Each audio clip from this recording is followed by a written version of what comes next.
G'day folks, hope you're doing great. Raymond Foster here. The other day there was a Indigenous Aboriginal lady in the park and whatnot yelling about all types of things, full of anger, hostility.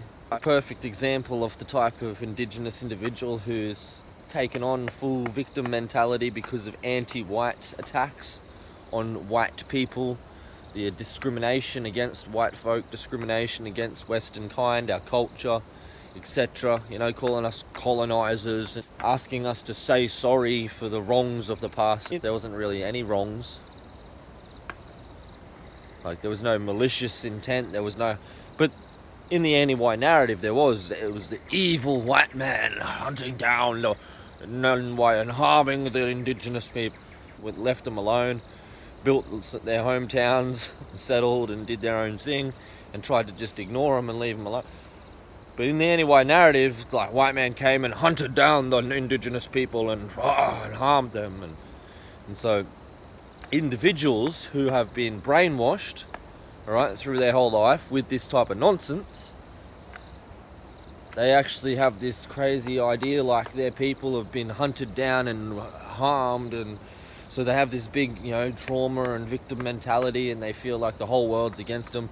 And it usually leads to forms of mental illness, drug addiction, alcoholism, etc. And she was drinking and she was angry, going off. And these are the reasons why you see this type of thing, folks. So if you're unaware, why do you see like a random Aboriginal sometimes screaming, yelling like, "Oh, white fucking dogs, this is my land," blah blah, going off in this way? Especially when they start saying these things like white this and my land and Why? It's because they have started to fall into a form of mental illness, which is caused by discrimination of white people. Anti-whiteism. And the anti-white narrative, which is taught them from birth, from childhood, that they are victims of all this wrong and evil that never actually happened in the real world, but in their head, in their world, they believe it did happen, they believe it is real, and so they suffer that imagination. One of the things she was yelling and saying was that, she's an elder, I am an elder, right? When she's not. She's elderly Aboriginal lady, but not an elder, okay? And I wanted to make a distinction here.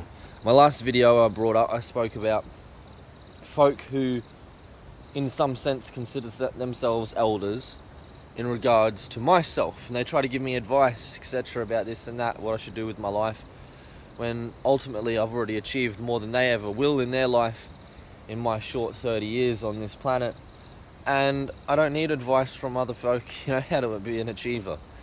Everyone else needs advice from a badass achiever like myself, who's already completed life, okay? But these folk, twice my age, they haven't even completed life. They haven't even got through the first few stages of life, let alone completed the whole game, alright? And unlocked all the achievements.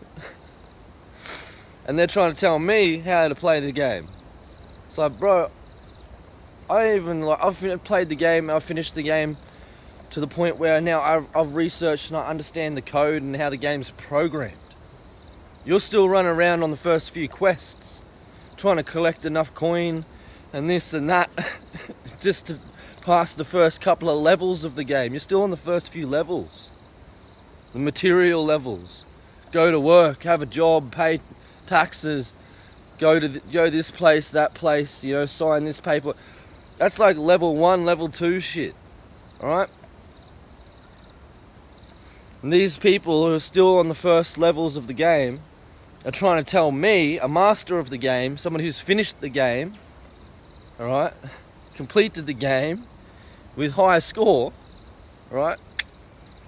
I'd like to see other beings beat my high score. There's a couple who have, alright? I haven't got the highest score yet. Maybe eventually I will, but I have one of the highest scores of human beings who have completed life. Alright? I'm using game metaphor to put across universal truths and understanding. all right? Philosophical understandings of life and how life works. So if you understand games, it'll make a lot of sense, all right? The average person is on the first few levels of the game, yeah? Somebody like myself has completed the game, and then I've got folk who are, just because their characters in the game, wow, their avatars, their characters are twice the age of my character. Okay, so there's like 50, 60-year-old characters in the game who are still on the first few levels, alright? So this is this distinction I'm trying to make here, is your age does not correlate with how far you've progressed in life, your life experience, your wisdom, etc. Okay? Your age is just the age of your avatar, the age of the character that you're using in the game. Okay? That has nothing to do with how many quests you've completed. Alright? If you've finished the main storyline of the game, if you've unlocked all the hidden secrets and things and achievements unlocked, if you've upgraded everything, if you've upgraded all of your stats, your health, your mana, etc, etc, etc. Alright? Speaking metaphorically, using game terminology. You can be your character in the game can be an old man. And then there can be a character in the game who's a 15-year-old child, and that character will be higher level than the old man character, okay? Because the age is not the level. And that's what people are getting mixed up here. People seem to have an understanding that reality is like a game. It's like a simulation. And these are characters we use to move through the game. We log in with our spirit, and we use these bodies and minds like characters that move through a video game, alright? And then these characters progress, level up, etc. And so life is like a game, and people are starting to clue onto this and understand this intuitively. But then they mistake their age, the age of their character, for the level of their character. And that's the issue. And that's where you have folk who are old people claiming to be elders when they're clearly not elders. And then that's why as well you have old folk trying to tell me or how to live life, or give me advice on life, etc. Okay? Why? Because they have mistaken their age, the age of their character, for the level of their character, not realizing that even though I'm half the age of their character, my character is half their character's age, my character's level is far beyond their character's level. I've already achieved and passed and finished the quests that they're on or they're coming up to. Alright? And so if you can see it in that manner and understand it clearly like that, alright, you won't be arrogant about it, and you won't look at somebody like myself, a 30-year-old man. If you're older than me, you won't look down towards me, it won't look down at me and disrespect me and try to claim that you know better than me or something, or that you can give me advice in life because you happen to have an older body and mind. A man like Raymond Foster, even if I'm half your age, is your quote-unquote elder. What do you think? Leave me your thoughts specifically on this around the words. What word's best? Reclaim, try to redefine, create more distinction, more understanding around the word elder, and that it has nothing to do with how elderly a person is or not. Or use different terms, something like chieftain, or shaman, or sage, or something I liked myself, a term I came up with, which is called Folknoble. I think that's a very good term myself, actually, Folknoble, because it sums up well, and I think it creates the correct understanding, the correct meaning. When you hear the word folk, what do you think? You think folk, you think something more rustic, more original. You think of people, a tribe, a folk, a tribe, okay, folk. Noble, what does that mean? What does that make your mind think of? What emotional associations does that have? Noble, good, positive, righteous, just, of good character, of high character, high level. So folk noble is somebody of a tribe, somebody who is of a certain people, who is a high level individual of those people. The chieftain, their leader.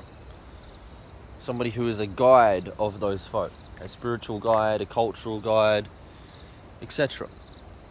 So that's perhaps a better term, better word than elder, and it will get rid of this confusion around this subject. So again, let me know what you think, any terms, words you have, any ideas that could be better than using the word elder so as to get rid of the confusion, whereas folk assume that their age has something to do with the level of their character. This is a beautiful mug that was gifted to me by Freya herself, an angel. This is what she's drawn here. A little beautiful angel. She made it, designed it when she was 7.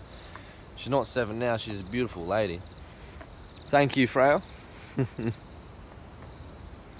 Okay? I have a feeling she is the type of woman, she has potential to be an elder, to be folk noble, to be a leader of her people. And she's still young. She doesn't need to be old. I just thought I'd show that off. Beautiful little cup. Always makes me think of the protection of the gods, the ancestors, the angels. It's like the ancestors, the angels. Freya. Goddess. Freya.